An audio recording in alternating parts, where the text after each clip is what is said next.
One of the questions that I'm often asked is what happens on a volunteer day?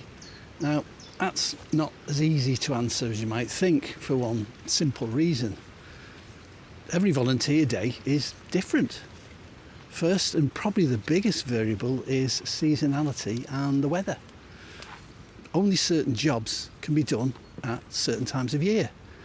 So we sow food crops in the spring and we maintain them by hoeing and weeding them during the summer.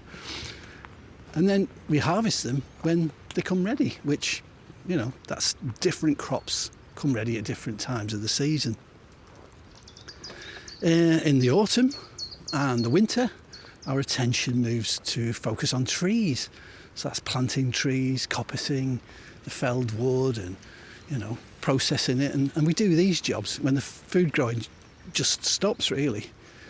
Then there's the maintenance of the farm and there's other projects. So we're putting some irrigation in, piping in at the moment. And we've just replaced some of the guttering on the barn. We have a couple of polytunnels that need reskinning before the growing season begins this year.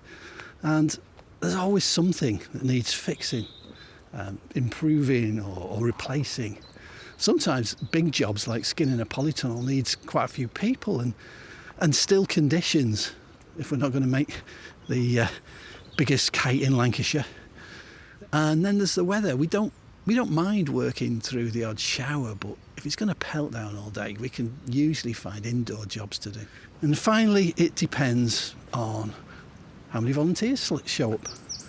If we don't have enough volunteers to do a certain job, then we'll end up doing something different. We'll put that job to one side and we'll wait another week or so. And if we have too many volunteers, we might bring a big job forward. The main thing for me is that whatever we do, our volunteers have a good experience and feel that the work that they've done has been worthwhile. I can't say that we always manage that, but we do 99% of the time. And at the end of the day, what really matters is that volunteers have been outside in nature, that they've had the chance to meet others and have a conversation,